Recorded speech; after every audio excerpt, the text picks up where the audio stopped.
Barak Yahweh, Barak Yahweh Shah, Yahweh, Bahashil, Yahweh Shah, Bahashim, Barak Dash. All praises, honor, glory, love, respect, faith, and power, and trust, and all credit to my Heavenly Father, Yahweh, and my Heavenly Big Brother, Yahweh Shah. Thank you so much for what you've done, what you're doing, and what you're going to do. Double honors to the apostles and elders and bishops of GMS, Great Millstone, who I learned from, and all the men scattered all over the world, teaching this truth and none but the truth in the name, spirit, and the power of Yahweh Bashim Shah, trying to put a spiritual bug in you Hebrew Israelites' ears, you so-called blacks, Latinos, Hispanics, Native Americans, Seminole Indians, and you speckled birds. And was a speckled bird that be Hebrew Israelite that look like some of the heathen nations, like for example, a Hebrew Israelite that look like a so-called white person, or so-called Chinese person, etc., etc. I got some videos lined up about the US dollar going to shit, and pretty much financial woes for America, and it's ultimately leading to the the digital currency with the digital ID, and yeah, and it's gonna affect the whole world too. So it's just a warning. And all your banks, stuff about banks, people having issues with banks and banks collapsing, and I don't know, I haven't watched none of these videos, but I'm about to, and I'm gonna get into the scripts my best ability, say whatever God say through the spirit and power, Yahweh by Shema Shah, the Holy Spirit of Krahak, Dash, Lord willing be on me, let's get it. Is the US dollar basically just a big scam? It's the world's most popular reserve currency, and it's used in almost 90% of all foreign exchange transactions. But how does a country that owes $39 trillion in debt maintain such worldwide economic dominance? It's not a Ponzi scheme. It's based on the exorbitant privilege of the dollar. We asked economist Yanis Varoufakis to break down the exorbitant privilege and how it props up the country's power. It is the only country in the world whose currency is in demand, even when it's not producing any goods or services that anybody else wants. That can't go on forever. So what does that mean for the rest of the world forced to operate within this system? And how much longer can the dollar and the system that prioritizes it stay on top?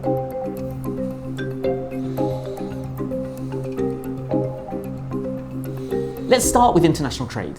Wheat, coffee, aluminium, oil, the majority of these commodities are all bought and sold using US dollars. So when Kenyan tea is sold to a French company at the Mombasa tea auction, the transaction might take place in US dollars. And that means that the US economy benefits from a deal that they have no other connection to, simply because their currency is always in demand. This exorbitant privilege is the main reason why the United States is hegemonic. Now, Yanis Varoufakis is not just an economist. He's a prolific author and the former Greek finance minister who challenged how the EU handled Greece's 2015 debt crisis. In 2025, he published Techno-Feudalism, and bear with me on this because it's almost too hard to believe, but he's also the subject of a Fire Techno remix.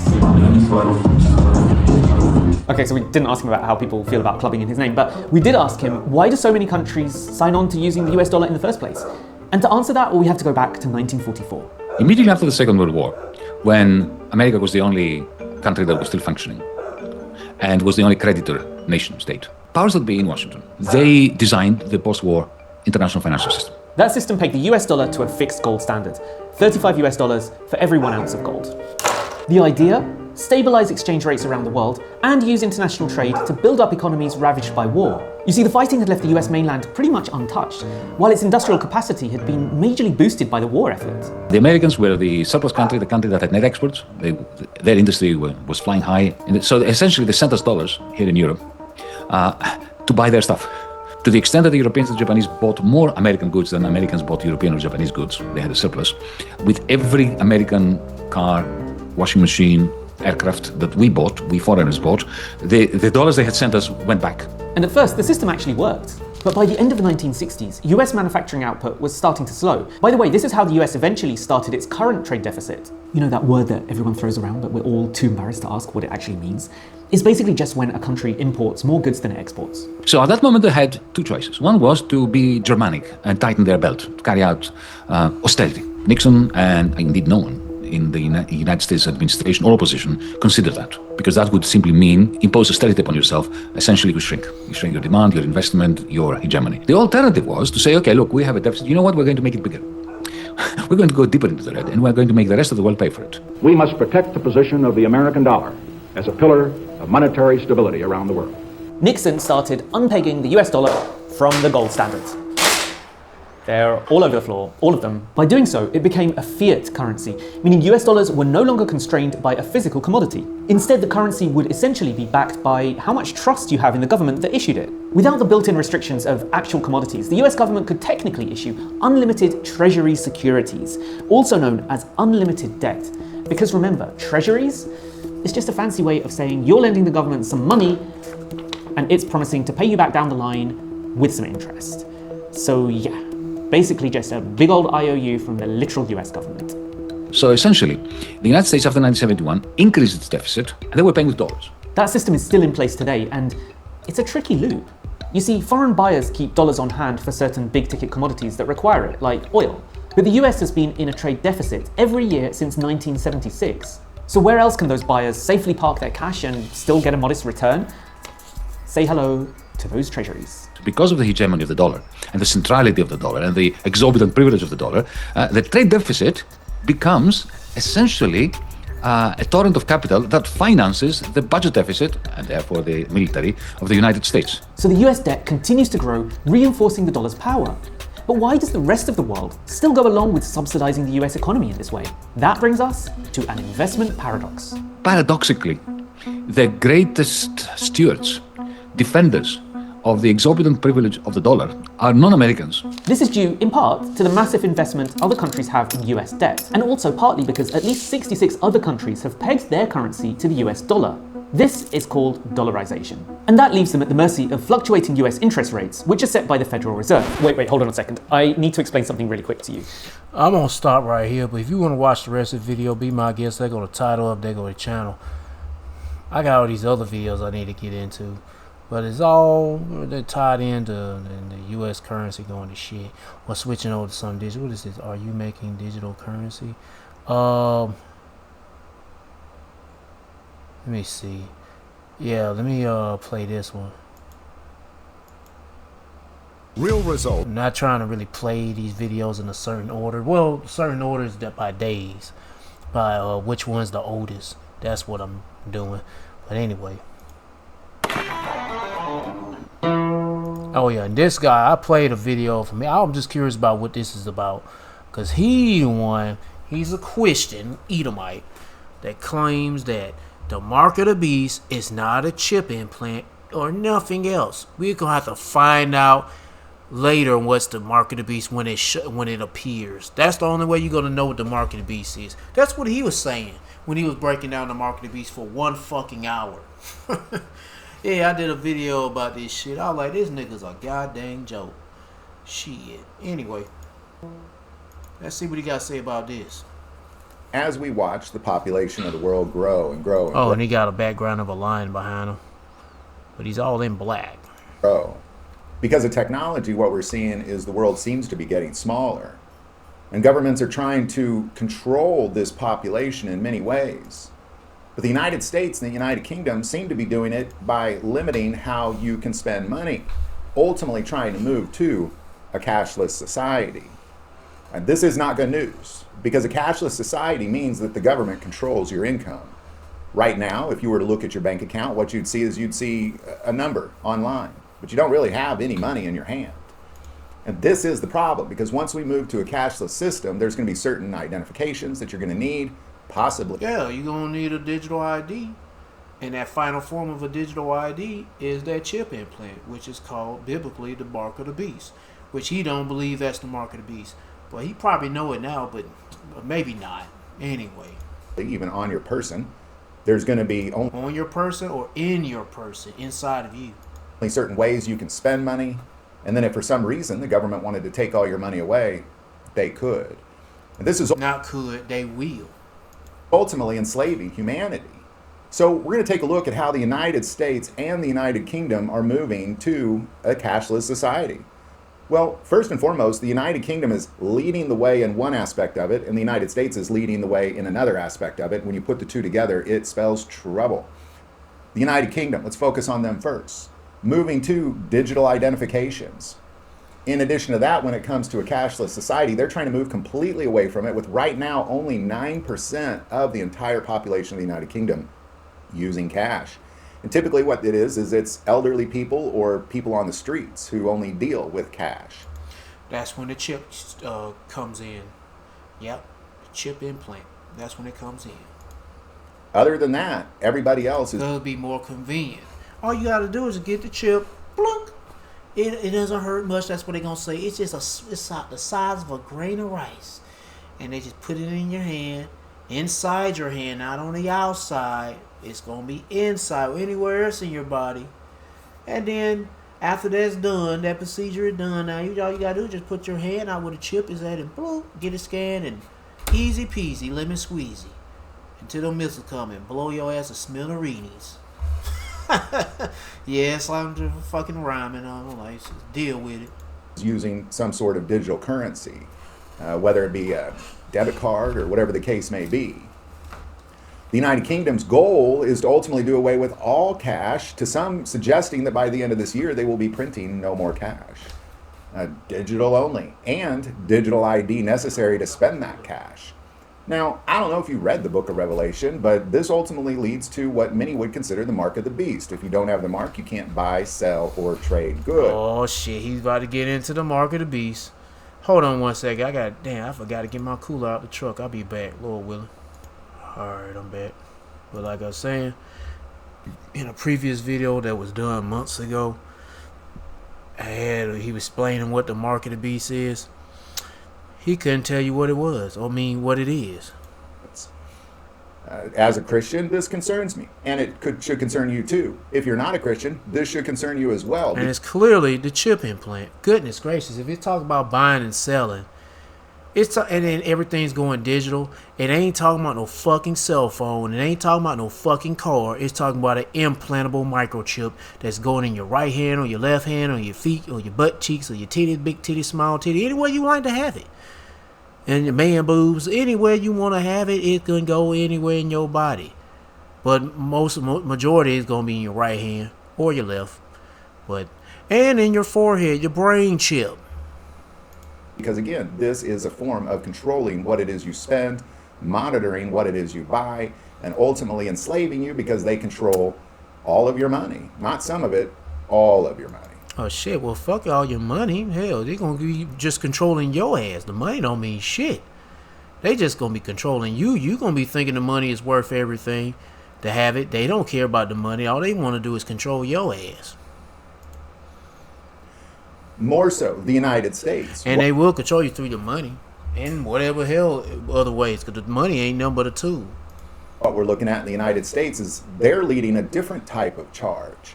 The charge the United States is leading is really moving away from the dollar altogether to digital. Well, all these other countries doing the same thing. They're getting away from the dollar, even of their own currency, but going digital. Digital currencies, bitcoins, and things like that.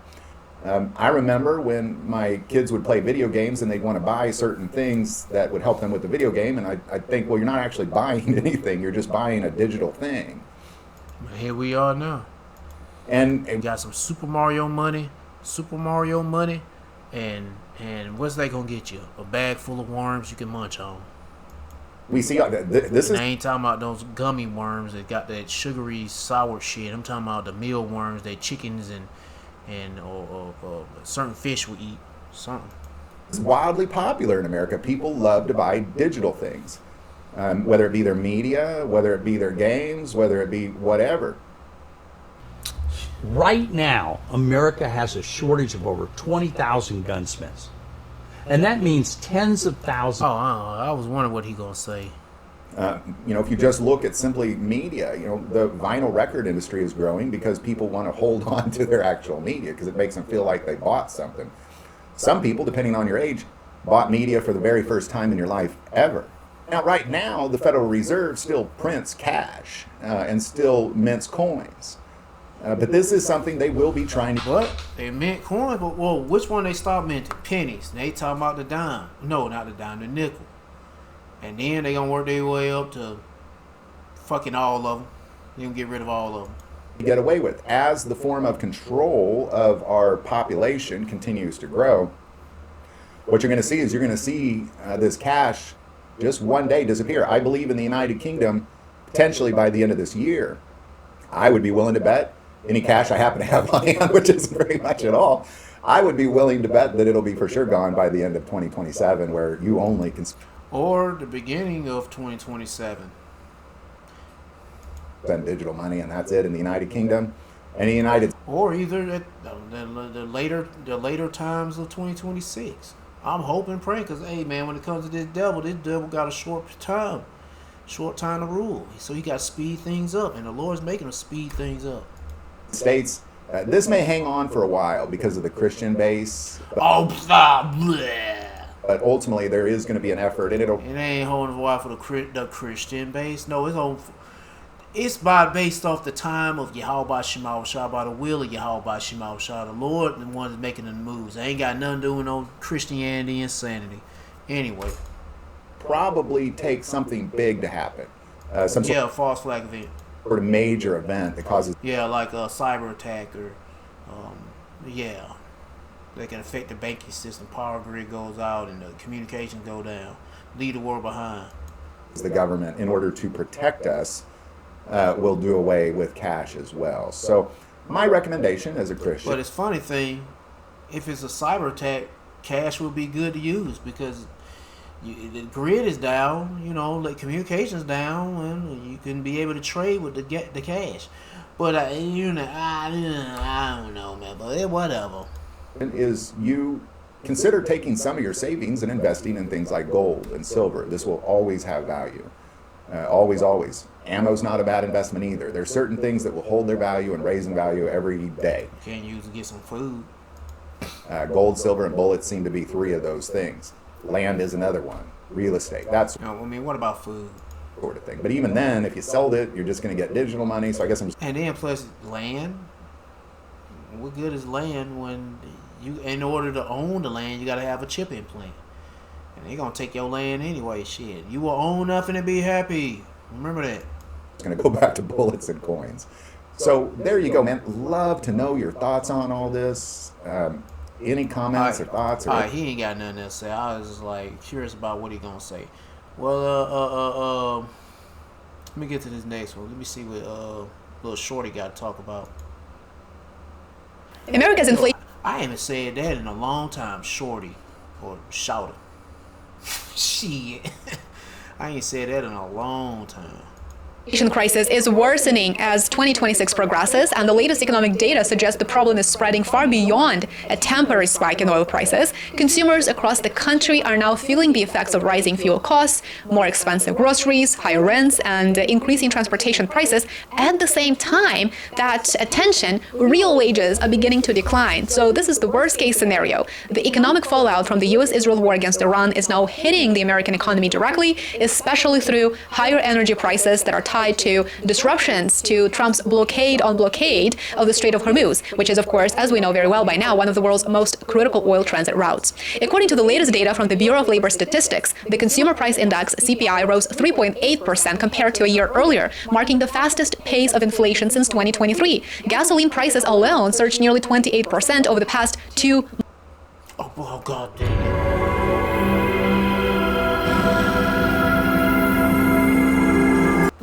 Just think about that, a 28% surge in just 60 days, while grocery prices, airfares, and housing costs also posted large monthly increases. These are not isolated price increases in luxury sectors of the economy by any stretch of imagination. They are increases in basic necessities that affect nearly every single American household, because fuel is embedded in almost every part of the economy, from shipping and trucking to manufacturing and food distribution. Higher oil prices quickly spread inflationary pressure throughout the entire economic system, and we should expect more of that, because the United States of America is drawing down its strategic petroleum reserve without a possibility of replenishing it, and the Iran war is effectively being put on pause. So the situation is becoming especially painful for consumers because wages are no longer keeping up with inflation, and it is official. After adjusting for rising prices, real wages fell for the first time in 3 years, meaning Americans are actually losing purchasing power, even if their nominal paychecks appear larger. Let me get scripture on that.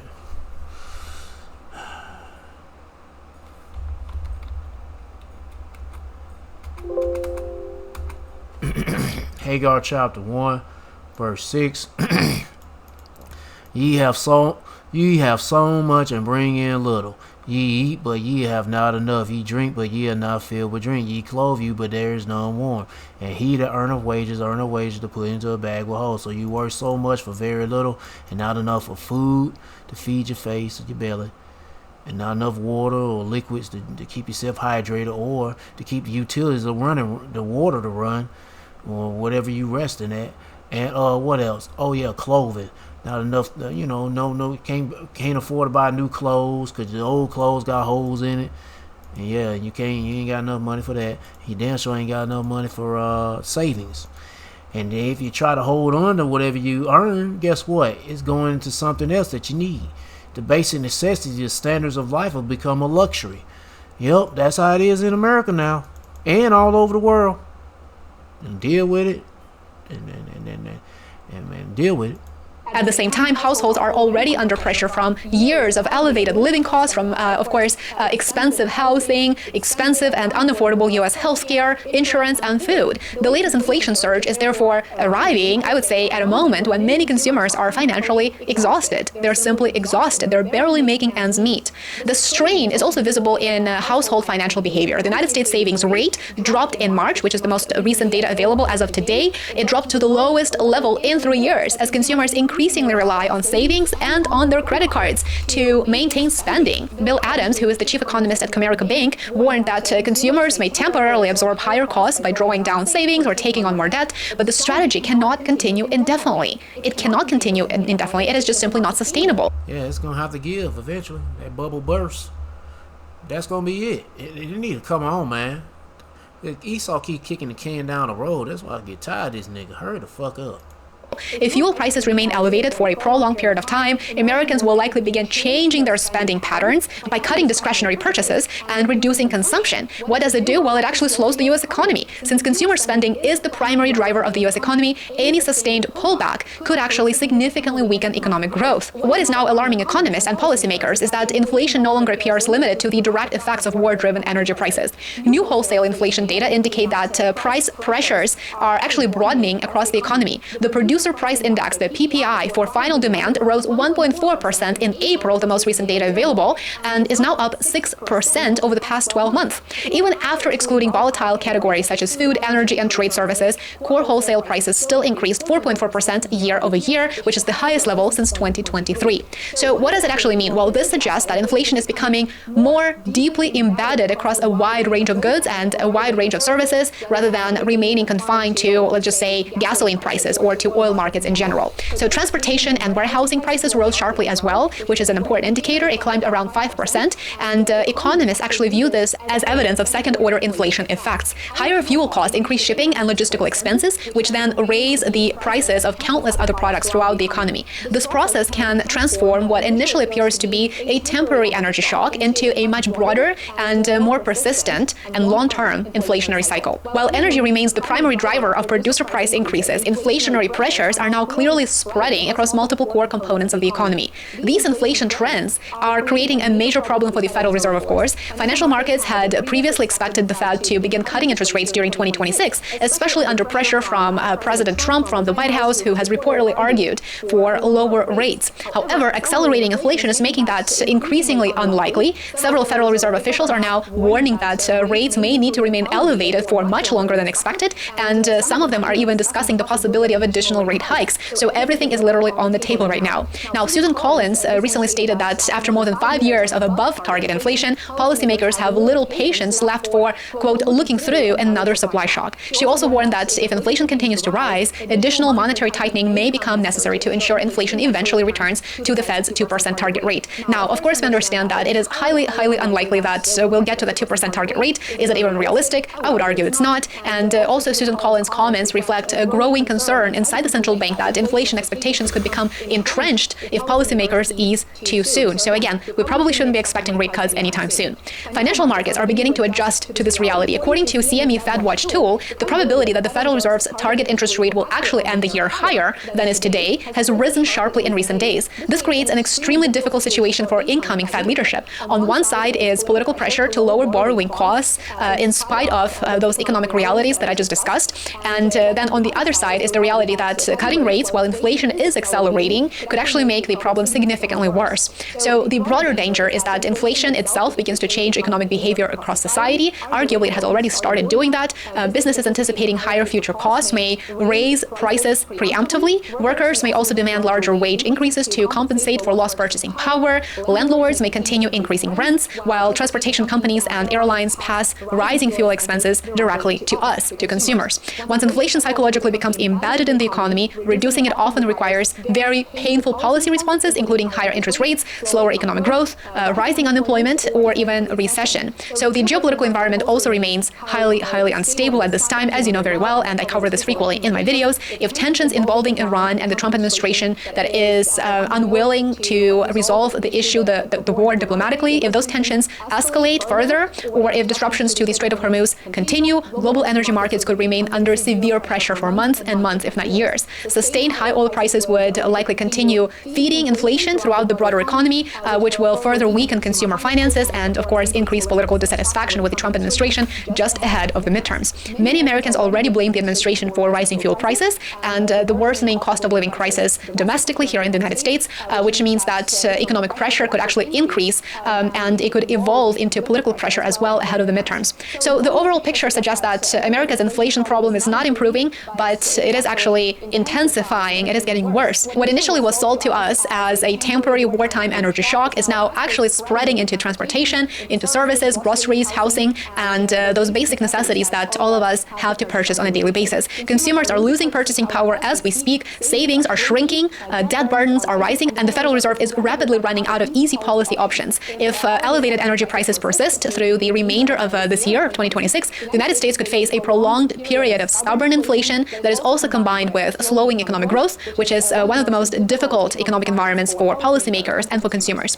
Stay tuned. I will keep you updated here on YouTube as well as on my Substack and Patreon. Please consider becoming paid subscribers to support my work. I appreciate every single one of you who has been. Alright. It's getting shitty for people. Let me see what I got. Let me see. James chapter 5 verse 7. Go to now, ye weep. You rich man, weep and howl, for your measure shall come upon you. Your riches are corrupted, and your garments are moth-eaten. That dollar is garbage. Your gold and silver is canker, and the rust of them shall be a witness against you, and shall eat your flesh as it will fire. Ye have hopped up treasure for the last days. They crash in this economy, they crash in the dollar, and they crash in the banks. And guess what? You people gonna be left with nothing when they happen. And they taking all the wealth from you. So you will be left with anything, you know. Oh, while you don't have anything, you know, they'll have something for you though. Soon they create this problem, you reacting, they'll have a solution for you. Ain't gonna be that chip implant, the mark of the beast. But hey, we ain't gonna be ignorant of Satan's devices. But it's gonna be a hard time. You gonna know what the mark of the beast is, but are you gonna be willing to have the spirit of Yahweh Shema Shah on you to reject that shit, to resist it? We gonna have to wait and see and pray like heaven right now. It ain't here yet, but you want to get ready for it. Pray the Lord, get you ready for it. That's why, hey man, it's good for you to build a spiritual mental relationship with Yahweh Shema Shah now before it's too late. Because yes, there's always a time of being too late. What else you got? What else? Yeah, you know what? Let me get another scripture. Let me get another one. Because like I said, this dollar gonna crash, and hey man, people gonna be reacting in a bad way.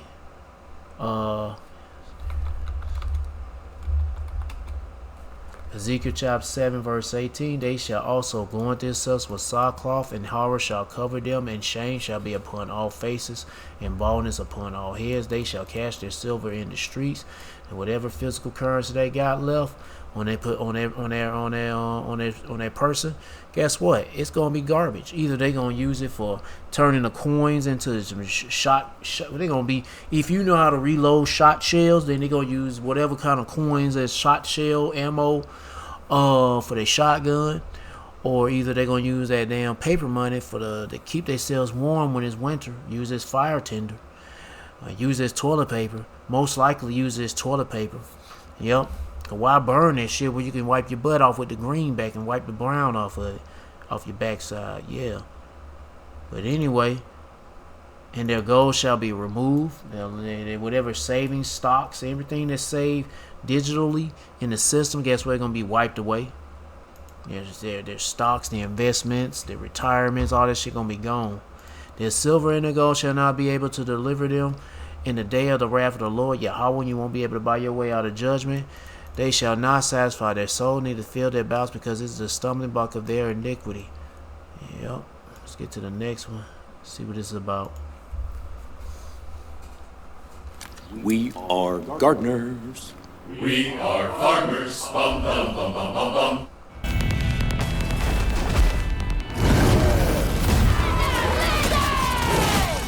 Things are just getting so crazy out there. Now even scams are on the rise. You've probably noticed it now. But usually the elderly are targeted, or people that are very inexperienced. But now even people that are tech savvy are getting scammed. Please stop what you're doing. Listen, please. The scariest scam. Okay, I've seen this shit before. She using old clips. If you want to watch the rest of it, be my guest. I was wondering what this is about. But, I don't want to play this shit because I remember this before. But people are trying to scam people out of money. Using AI voices and all that shit. But yeah, man, it's getting bad out here. People are desperate. They want some cash. And they want it fast. And they want to rip people off. America is the number one place to rip people off. They always on this. It's the nation of fucking thievery, of stealing. Anyway, but like I said, if you want to watch the rest of this video, they go to title of the video. They go to channel if you can see it. I don't feel like zooming in unless it's a brother's video or a channel. Let's get to the next one. Now, I think most people are asking the wrong question when it comes to the Genius and Clarity Act. They're focusing on cryptocurrency, being crypto-friendly, what it means for crypto prices longer term, or instead all attention is devoted to stable coins and their implications, which are of course profound. But there's something deeper, more insidious at hand, I believe, and it really forces us to then answer a deeper question, and that is, what sort of money is being built for the new financial system? Because that's what's under construction here. And that answer leads us to something uncomfortable and what that actually means for your bank deposits, I'm afraid. So let's get into understanding this. So the deception, I believe, is really quite obvious here, that all attention was placed on cryptocurrencies being crypto-friendly and, of course, stable coins. But there is a much deeper level for Americans to understand in particular here, because of course stablecoins aren't designed for the US market, as we'll understand shortly. Instead, it's about tokenized bank deposits and really turning your bank deposits, your savings and any money in your current account into digital tokens, which are programmable in essence. They carry information and they will be able to carry rules about how they can actually be used. So your money is then put onto brand new digital rails. Central bank power grows because of the Clarity Act, and assets like bonds become digital collateral in this system, and payments can follow rules automatically embedded within the tokens. Now really this is about the new financial architecture that is being built globally, and the US is no exception here. So it's moving towards programmable surveillable money, and the Clarity Act in particular was absolutely key in laying the groundwork for that transition. And the key quotes to understand really from this Clarity Act, I could have included 5 or 6 here. Let's just run through the top 2 that I've included here, and that is banking deposit. There's a clear definition, there's a category included here, so that's important to note firstly. A deposit as defined under Section 3 of the Federal Deposit Insurance Act, regardless of the technology used to record the deposit. So the law is then separating stablecoins from deposits, but it's also recognizing that a deposit can be recorded as using new technology, and that is really a bridge towards enabling tokenized bank deposits to actually operate on their own blockchain, of course. And then you've got the fact that the Clarity Act separately lists banking deposit as a category inside its digital asset definitions. And so really that is then highlighting the fact that we're moving towards a digital monetary system, which is of course programmable. The banking system is preserved as it lets bank deposits become, in essence, tokenized claims within this system. And so what are tokenized deposits? Well, they're ordinary bank deposits which are represented one-to-one as digital tokens. They're issued by the banks, they're regulated as bank deposits, and they represent existing bank deposits. So whatever you have in your bank account, be it $1,000, can then be automatically and without your consent converted into 1,000 digital tokens. Now, that then ensures that they're moved on to these new digital rails, which all have the same messaging system behind them. And, of course, it means that you're moving towards this new programmable system.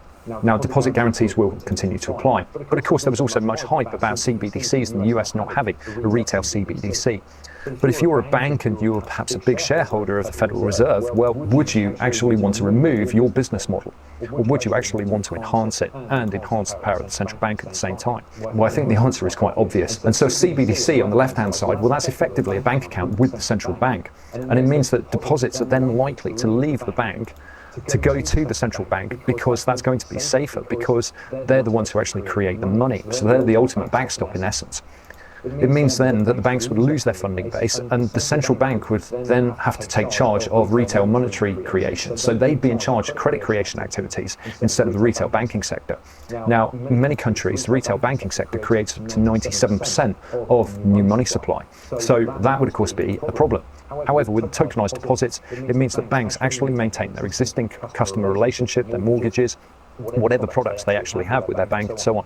Deposits stay inside the banking system, and it also means that surveillability and programmability are actually embedded within the system, whether it's with the retail banks or the central bank. It doesn't matter, as the ability to actually oversee everything that's taking place within the economy and this new system. Now, stablecoins are actually constrained in the US. There's no yield available with the primary issuer. And that means it helps to actually protect the US banking system. So you're going to prefer to actually keep money in a savings account and earning some interest on that money rather than holding a stable coin. It also means that you avoid direct competition with the banks as well. So stablecoin providers, USDC or any other, they're not directly competing with the banks for savings in the same way. Yes, of course, you can still get a yield with a secondary provider, but that cannot be the primary issuer under the Genius regulated rules. Now, stablecoins only can act as payment and transfer instruments, and the Clarity Act is really very precise about that. This all helps to actually protect domestic banks at home, but it of course enables those digitally scalable rails to ensure that the dollar can expand globally, and absorption for treasury bills which back up those stable coins can also be satisfied globally. Now, of course, bank deposits are being redesigned in this system. In the UK, there's been a pilot for tokenised bank deposits running since September, and I think it's due to conclude around about June time. Now, in addition to tokenised bank deposits, that also includes tokenised UK gilts, which are sovereign debt, the equivalent of T-bills in the US, if you like, and also tokenised remortgage products, moving mortgages and their payments onto this new type of tokenised system. So the US is very much following in the same sort of footsteps here, but of course the Bank of England is running this big pilot, which I'm sure will be shared in detail with the Fed, helping understand how to actually integrate this system. Now, in essence, these tokenised bank deposits are a de facto CBDC because the central bank still has oversight, but these are issued by the retail bank, and they are, as I keep saying, programmable. Okay, so what about the Anti-CBDC Surveillance State Act? Doesn't that actually help? Well, sadly not. That doesn't say anything about preventing a tokenised bank deposits architecture, nor does it actually say anything about preventing surveillable, programmable money. Yes, it does state in regard to retail CBDCs, but the US doesn't want to have a retail CBDC. So sadly, this wasn't really worth the paper it was written on. And most interestingly, it uses that line widely available to the general public, and that really tells us that yes, there will be a wholesale CBDC, and there's nothing preventing tokenised bank deposits, there's nothing preventing programmable, surveillable money within this act. So it's fairly worthless, I'm afraid. Now, what does that mean for how your bank account changes? Well, I think most people won't actually notice the difference. The approach that will be used here is going to be very, very gradual. It's really incremental. Money, however, will be increasingly carrying data. Conditions can then be attached to transfers over the longer term. Compliance can then be embedded, and of course that's going to include your digital identity, your verification status, and of course it could include things like carbon scoring in time, geo-fencing, and so on. But it also means moving towards a system where everything happens via atomic settlement, and payments, collateral and asset transfer all happen simultaneously. But the overall architecture that the US is moving towards is this new unified ledger system, which has been outlined in detail by the BIS. It means that your bank deposits convert to tokenized deposits. It means that they become programmable. It means that you then have automated atomic settlement where the asset and the money transfer at once, and that is represented in that image on the right-hand side. And you can see the central bank overseeing things. You can see the private tokenized money providers. That's Bank A, Bank B, etc. This is really a CBDC-like architecture, which is expressed via the banking system. Now, many of you might be suspicious as to what actually took place with these acts in the first place, but really this is the deeper consequence. Stable coins, yes, we've already talked about in great detail, but I just wanted to make sure I followed up on this because it is so significant. It's happening in the UK, it's happening in the US, it's happening in Europe, it's happening across all of the major developed nations of the world. They're all following this program. Now, if you want to know more about it, of course, there's plenty more on my channel. If you'd like to understand some more strategies for freedom, well, do have a look at this video. Yeah. Thank you. God damn, can't. Okay, there we go. Alright, hold on, let me pause the video real quick. I gotta do something real quick. Alright, I'm back. Let's get to this next one.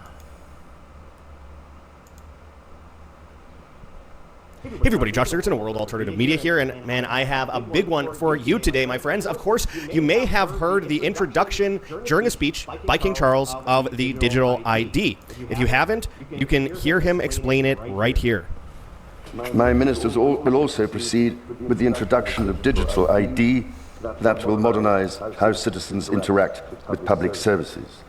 One-on-one, basic... Well, for everything from medical... fucking whatever, finance, everything. Overall arching system which controls every aspect of your life and every government system, every financial institution, your free speech, your food, your water, your shelter, everything. And this is a major statement by the king, though not shocking considering the king, when he was prince in 2020, helped introduce the Great Reset at the World Economic Forum.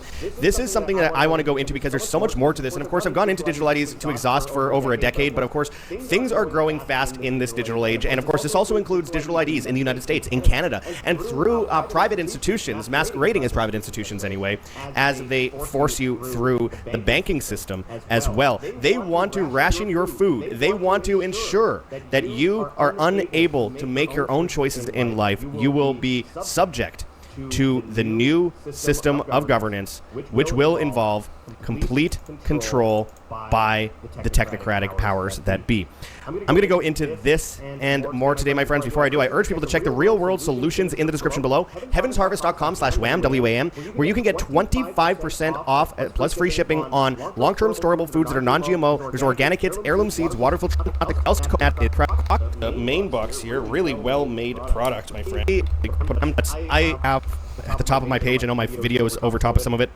It's extensive. I have about, let's see, 20 tabs to go into. Why? Because they are sourcing material for the things I need to tell you, and I want people to see that this is real. This is a real thing that's happening right now as King Charles says this. Once again, I'll play the 13-second clip again. My ministers will also proceed with the introduction of digital ID that will modernize how citizens interact with public services. Again, with public services. They already have a system in the UK right now where they're having low carbon zones where you can't drive private vehicles unless you want to pay a bunch of money. They're forcing people onto public transit. That means that the government always knows where you are all the time, and you are completely dependent on their systems, which are usually, by design, inefficient. This is all part of the Great Reset agenda, which King Charles, alongside people like Klaus Schwab, introduced back in 2020. Again, the whole concept of this is a global governance system that is based in the idea of course, technocracy. Now, the King's speech paves way for digital ID, it says here. The speech outlined plans for digital access to service bill, establishing a legal framework for the use of digital identity, which has received mixed responses. Yes, because of course, we have already heard this from people like Keir Starmer, and there was a lot of public pushback, obviously not enough. But alas, what do they do this based on? It's sweeping the UK legislative agenda. What do they do this based on? Starmer's revival of digital ID sparks fury at home and abroad. This is from today, May 14th, because there's a new push in this direction once again. This is all over mass migration, which the government itself was responsible for. It enforced this system. It helped destroy other countries. It helped offer welfare for people to come to their country. And then once it caused culture wars and people started fighting against each other, and it was obvious that this was bad for the culture in general, they then say, okay, well, we'll help you get rid of them to some degree while still throwing you in prison for daring to ask questions about these cultures. We will continue to arrest you for your Facebook post, part of the social credit system that's being launched, but we will do something about them. We will enforce digital IDs for them. And if we enforce digital IDs for them, then of course people will be satisfied, because therefore these people will have to prove what they do. They will have to have this digital ID and be followed and tracked and traced. It's like this is the modus operandi for everyone. It's a trope. Yeah, you gotta have the chip implant. That's the only way they can get your their true tracking and tracing abilities, or whatever you want to call it. And horse, obviously, so they're like, hey, look, we're doing something about the problem we caused in the first place by actually creating another problem that's going to affect the individual walking down the street in London, in Carlisle, in Derby, in Manchester, in Liverpool, in Leeds, wherever it might be, and anywhere else around the world, in America.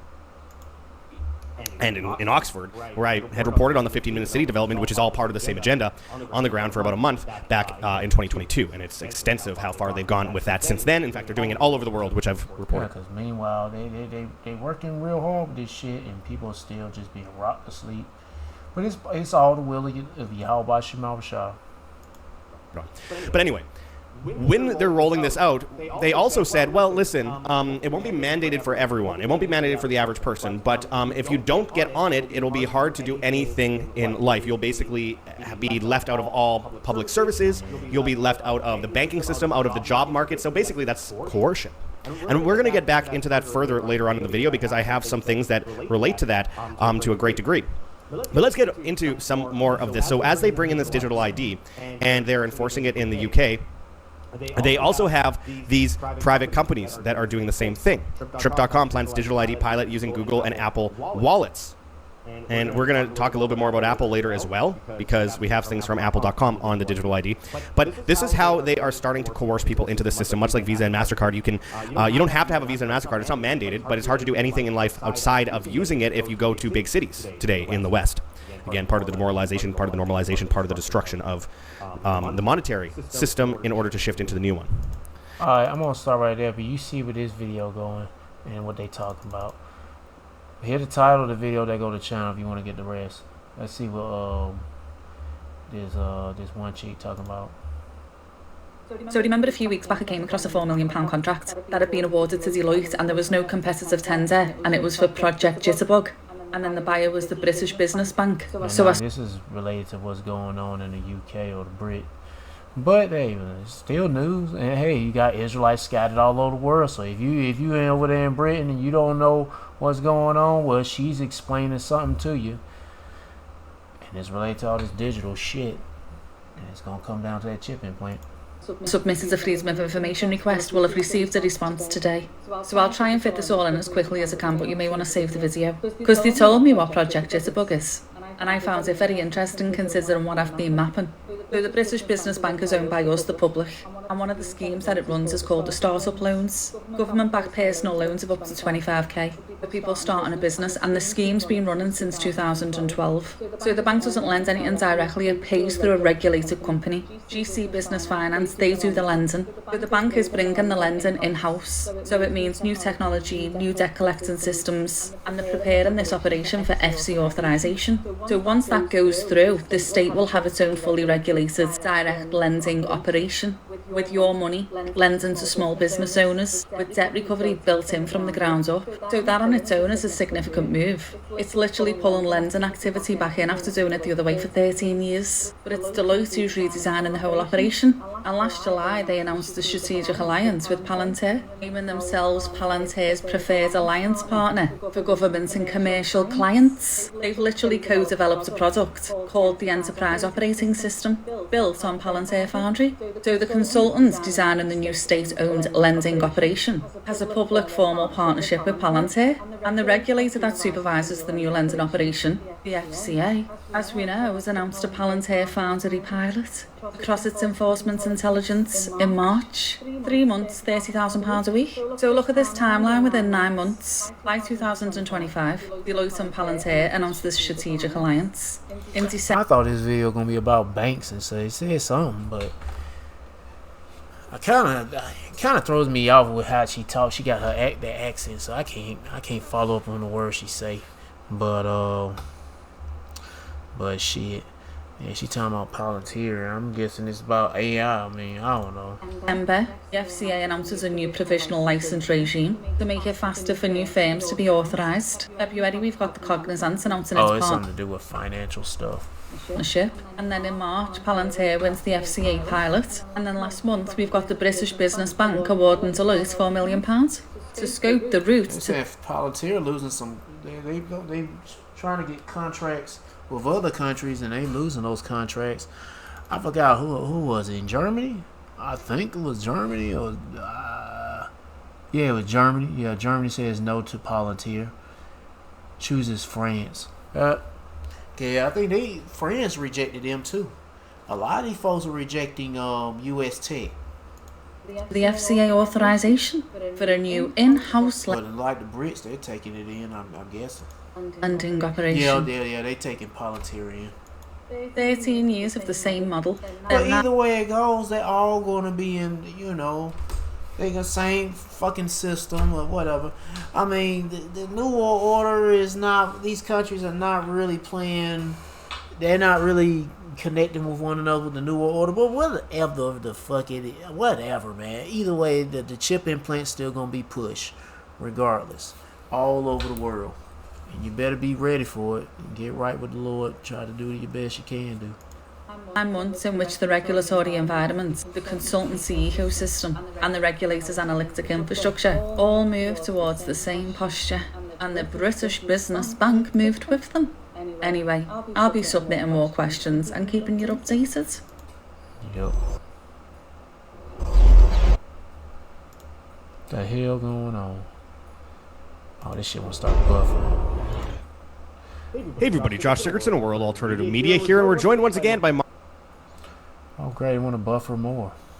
Mark Gonzalez over at First National Bullion, and you won't believe this story, my friends. Well, actually, if you watch this enough, maybe you will, because this is coming out of the New York Post. AI-powered bank founded by Peter Thiel protege wants to replace humans with code. Will it work? Now, that headline, it's hard to really expand on by itself, but when you actually dig into what the article is saying, it's about this 25-year-old protege of Peter Thiel, who, of course, is with Palantir, was involved in PayPal, is involved in AI militarism worldwide and surveillance technology. This guy helped build an AI-powered national bank that's mostly run by code instead of humans. Now, this bank is called Augustus Bank, named after the Roman emperor, and always some Roman, Greek, mythology, whatever the fuck, is always based on shit like that. Cause that's all Esau, but that's when it was somewhat the mightiest of the times, and that was it. But when it comes to you Israelites, they hit all they're all are many times of being mighty. Yeah, and they want to damn show hide who we truly are, but you can't do that. We're not hitting ones anymore. Now some want to stay hitting, we don't. The prophets and the believers of Yahweh Shema Shah, we don't want to be hitting. We want to be known to who we truly are and accepting it and calling on the names of Yahweh Shema Shah to get us out of here, please. Had just received conditional approval from the Office of the Comptroller of the Currency, or OCC, and the owner is a guy named Ferdinand Dabbitz, who is the youngest CEO to receive a conditional federal bank charter in more than 100 years. It might seem as though, wow, this up-and-comer is really doing great work. He's a protege, a puppet of Peter Thiel, and Peter Thiel's a puppet of another. Yeah, and Peter Thiel's an expert of the Antichrist, knowing that. He's a Antichrist specialist. Shit. Yeah, he is an Antichrist. He's not the Antichrist. But then just remember, man, when the Bible talking about Antichrist, it's many. And since I brought that up, let me go ahead and get to it. I ain't been reading in a minute, so might as well get to read something. 1 John chapter 2 verse 18. Little children, hold on, I got to get my cursor. Little children, it is the last time, and as ye have heard that Antichrist, anti-Hamashiach, shall come, even now are there many antichrists or anti-Hamashiach. So it's not one, there's many. You got dykes, faggots, transgenders, freaking scoffers, mockers of the truth. You got all these people of other religions, from Muslims to Buddhists, all that dumb shit. People who worshiping Jesus and Mary and Jesus Christo, all that dumb shit. And worshiping trees and suns and rocks and shit. Worshiping Esau, so-called white man, but he ain't white. He's red. He's a baby dick sucking Jewish faggot nigga, or anti-Christ, anti-Hamashiach. All you heathens are anti-Hamashiachs. Yep. Now, I want to say if you worship, if you call, even if you're a heathen, you worshiping Yahweh Shemawashah, hey, you're not technically that fully against the Lord, but you're still a heathen though. But just anybody who's not of Yahweh Shemawashah, that's against Yahweh Shemawashah, you against him. You're anti-Hamashiach. Anyway. Darker system of governance, technocracy that we see worldwide. I've done many videos on the digital ID CBDCs. I've done many with Mark. I just did another video on digital IDs. I urge people to check out. But anyway, in an interview, you take that chip implant, you definitely anti-Hamashiach or anti-Yahweh Shemawashah, because then you pledging as an Israelite, you pledging your allegiance to Esau's beast system and just Esau. Then your ass is grass, and you're gonna get mowed over by that lake of fire lawnmower. With the New York Post, Dabbits is saying that this is, much better than the traditional clearing banks that are built on decades-old technology. This is more convenient. As I've always said, tyranny comes under the guise of convenience. And what are they going to be doing with this? Well, these legacy clearing banks, he says, they're made of paper, which means they're very slow and it takes a long time to move money. They're closed on the weekends. They close after 5 p.m. In fact, there are 115 bank holidays a year. Okay, sounds good to start, but it says founded in 2022, Augustus is the 8th bank to receive a conditional charter from the OCC since 2010, according to Dabbits. Modernizing the Western model of banking, he said, is crucial to ensure that the U.S., not Russia or China, maintains the gold standard internationally.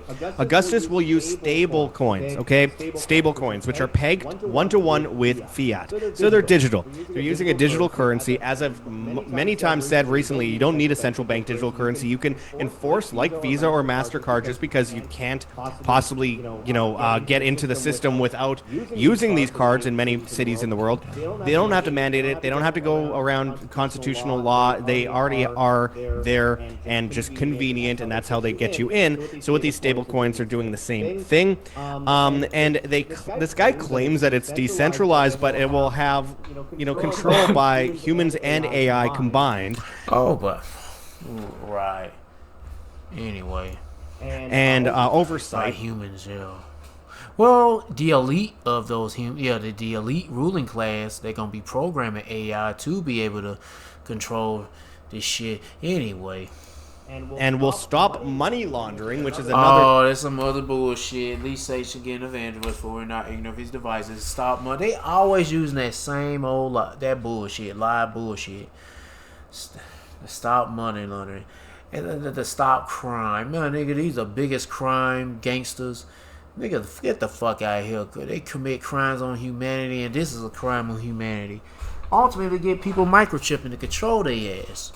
Yeah. If you don't like what they say, hey, man, it's going to get bad out here, bro.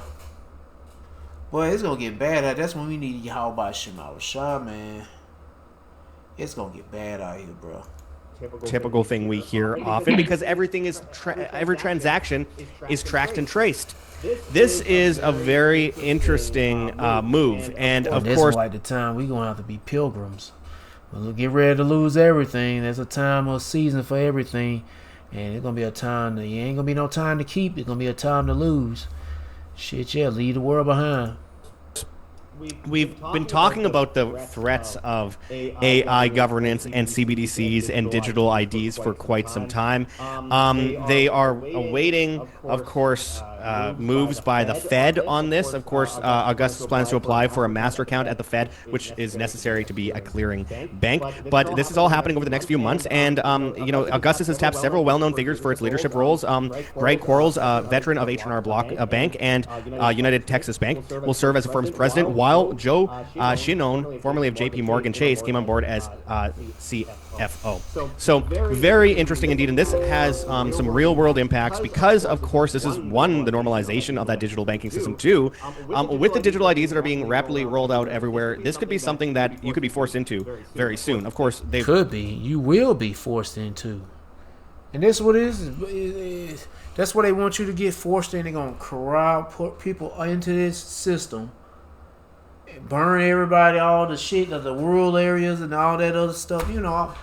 They pretty much they gonna turn the power off, the electricity off, the food supply gonna get jacked up, and they gonna want to fuck with the food, the water, everything that basically says that people need. They gonna fuck with everything, and it's so tacky and it's so obvious what these niggas are doing, and it's so obvious, but people ain't doing shit about it. They ain't even talking about it. I mean, there are people talking about it, but the rest of the cattle, they don't want to say moo. They don't want to say bah. They want to say brr haw, here haw. They don't want to say shit. That's all the noise they making when they doing what they do, living a life. They sound like fucking farm animals. But shit, the prophecy all by Shema Rashad and the believers ain't gonna be talking sound like no damn farm animals. We gonna be speaking English. And you got you got cattle out there that's, I ain't consider myself cattle, but there's people out there like truthers out there speaking English. But all the rest of the people out there, they don't say shit. They don't say shit. They ain't saying shit. They don't want to say shit. Really, they do want to say something. They want to say boo, bye. Yeah, they want to say here, all sound like a fucking donkey, fucking ass. That's all they people want to sound like, bunch of farm animals. Anyway, I'm tired of this fucking place.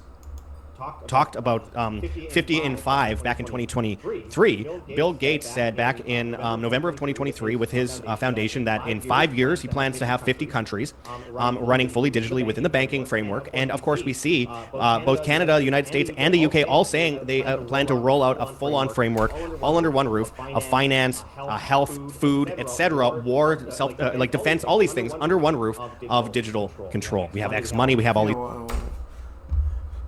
Hey, but either way, they gonna get this, but it won't be for long. It won't be. It's gonna be all temporary. It's gonna be for a short period of time until the Lord wrecks this shit, and it goes for all these nations. But let me read this: Psalms chapter 2, verse 1. Why do the heathen rage and the people imagine a vain thing? This is vain.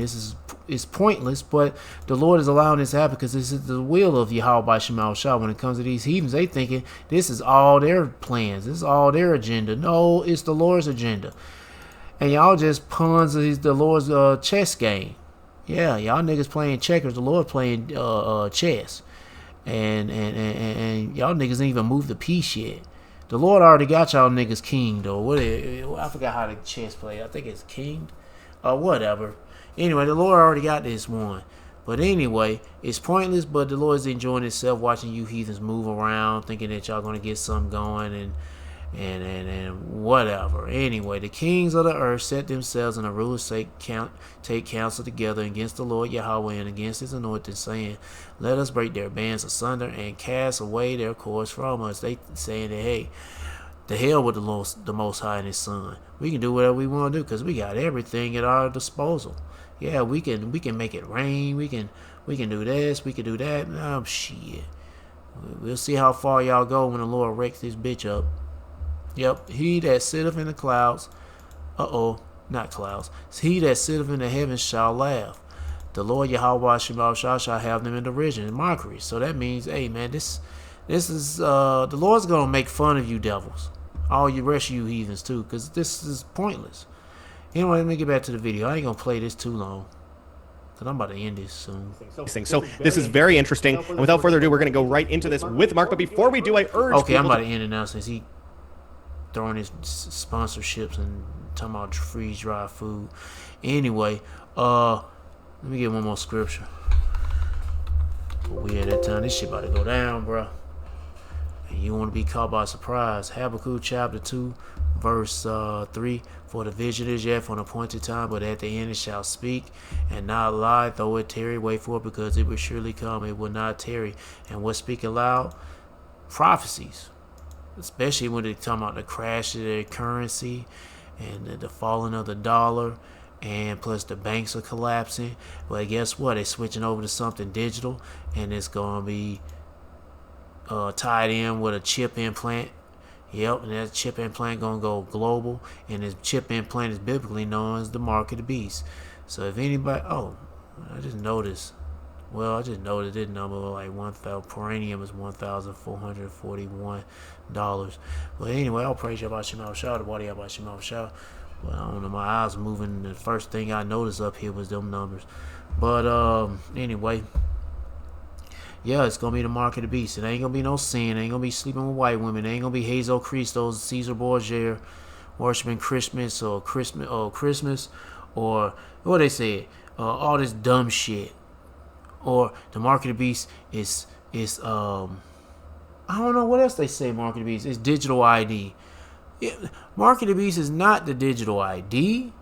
It's the chip implant, but the digital ID is just different forms. Either you get digital ID for your cell phone, digital ID for your car with a chip on it, but ultimate digital ID form is going to be the chip that's going inside your body. It's underneath your skin. That's what leaves a physical mark on your body. Plus, look up grievous sores. That damn digital ID on your cell phone ain't going to leave a grievous sore. What's a grievous? Let's see. Grievous sore would be a cancer, tumors. What them damn chip implants? Hey, what was the article about dogs and cats getting tumors because they got no chip implants? Let me look that up. Whoa, that was too much. Articles about dogs and cats getting cancer by the chip implants. Yeah, and they was saying it's a rumor, but no, they been getting cancer.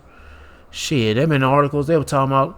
I pulled up some years ago when I started doing videos for the Lord, and they had articles that was dated back in 2017 of animals like cats and dogs end up getting tumors, getting sick from cancer because of having the chip implants. But they got rid of them bitches. Microchip induced tumors in laboratory rats and dogs. I ain't gonna look that up, but let me see. While studies have documented extremely rare cases of tumors, animals, even the animals that got microchips in the wild. Yeah, they microchip them, and then those end up, those sons of guns end up with a cancer. Yeah, they found some fish with microchip in it a while back. They didn't have a tumor in it, but them bitches can develop some shit because they push off some fucked up frequencies that create an infection in your body. The risk of cancer is exceedingly low. See, they gonna tell you that bullshit lie. No, that motherfuckers. Anything that Esau gives you or offer to you is a death. It always leads to death. Don't believe these niggas. Shit. It's extremely low. Occasion. What is this? I can't pronounce the word. Alright, well anyway, you see that word. Occurrence. Out of the millions of pets that have been microchipped, there have only been a few documented reports of tumors associated with microchips in dogs. That's bullshit. That have been all shit. Now, I mean, it's different strokes for different folks or dogs and cats, but that shit still develop tumors. Oh, grievous sores. What does the Bible say about grievous sores? It says in the Bible, grievous sores will primarily appeared in the book of Revelations. Yeah, where the mark of the beast is mentioned too, in the book of Revelations. It says a physical manifestation of God's final judgment during the end times. Well, let's look it up. Revelation chapter 16, verse 2. Was it NIV? Where is it? Screw it, I'll just read. And the first went to pour out the vial upon, I don't know, is this KJ? This is KJ 21. I'll just read this. And the first went and poured out his vial upon the earth, and there fell a newsome of grievous sores upon the men who had the mark of the beast, and upon them that worship his image. So whoever had the mark of the beast, which be the chip implant, the one goes in your right hand, on your left hand, on your feet, on your butt cheeks, or your titty, or your big titty, small titty, or your man boob, or in your brain. But most likely in your right hand or in your forehead, which would be the brain chip. But I just say the right hand. Yeah, it will suck if you got it in your grievous sore in your forehead, in your brain. You got brain cancer. You are through, bruh. You are through. Oh, you through if you even get the damn chip. What am I saying? What am I talking about? You're through if you get the chip implant, because the nuke's going to blast your ass to the spirit world, nigga. They're going to blast your soul out the spirit world. Until first you got to feel that pain by the Lord. The Lord going to sizzle your ass. I pray Lord have mercy on me. But that clearly telling you straight up. Telling you straight up. What is this? As the first angel went, man, let me zoom in. Oh, that's a little too much. So the first angel, this is the AMPCI. Anyway, I'm gonna read it. As the first angel, went and emptied his bowl of the earth. On the earth, and fell and full the painful anchors sores came on the people who were marked with the stamp of the beast, and who did homage to his image. So you got sores for worshiping the beast and his image and taking the mark of the beast. You took the stamp, nigga, the shit with the stamp of the beast. Yeah, that be the stamp. Well, the stamp of the beast means the mark of the beast. You ain't gonna get no stamp like a sticker on that bitch, like with a smiley face on that motherfucker. No, like you a little kid. No, you gonna get a mark. This is gonna be surgically installed inside your body with a syringe. Yeah, matter of fact, let's get the pictures, because when I do the mark of the beast or talk about it, I got to daggone show the pictures. And I know people have seen the pictures. Oh, I don't know why I typed in that chip implant. I meant to type in chip implant. Because, yeah, I mean, what else could it be? The mark of the beast never existed back then, back in the ancient times. There's somebody gonna say, "Oh, we been had the mark of the beast," or the mark of the beast. Some clown talking about some the mark of the beast. The chip implant was it didn't successfully it was a dud. Nigga, you a dud. Damn, this is sad. How these people just don't see it's lining up with this chip implant. All these other chip implants. Shit. What the fuck is this? Oh, this is Sweden. Over 6,000 Swedes have microchips implanted in their hands, turning their bodies into digital ID cards. So it is like, why even have a card, a physical card, on the outside of your body? We can have it inside, because the card on the outside you can lose, but on the inside you can't lose it unless you get your arm cut off, your hand cut off. So you'll have more body. Yeah, you can put that chip somewhere else. You got another arm. And if you got no arms, then you don't have no hands, then guess what? They'll put them bitches in your feet, or in your butt cheeks, or your titty, big titty, small titty, or in the man boob. If you ain't got any of that, then shit, they're going to put it somewhere else in your body, in your head. And shit, that's awesome. If you ain't got no head, then you just dead. Anyway, I'm done. But it's speaking loud and clear, man. I'm telling you, man, it's coming down the pipe. Hey, man, seek the Lord by seeking the prophets and take heed to what to say. And try to build a spiritual mental relationship with Yahweh Shema Shah by praying to Yahweh Shema Shah, praising Yahweh Shema Shah, worshiping Yahweh Shema Shah, fearing Yahweh Shema Shah, and repenting to Yahweh Shema Shah. To all the men out there pushing this truth and nothing but the truth in the name, spirit, and the power of Yahweh Shema Shah. Keep on preaching, keep on teaching, keep your faith and trust strong. Yahweh Shema Shah, stay humble. And for you few sisters out there taking heed, keep your faith and trust strong. Yahweh Shema Shah. Stay humble, stay in order with your man. If you ain't got no man, stay in order. Yahweh Shema Shah. Peace and blessings to the whole full elect, and all praises to Yahweh Bahashem, Yahweh Shah. Shalom.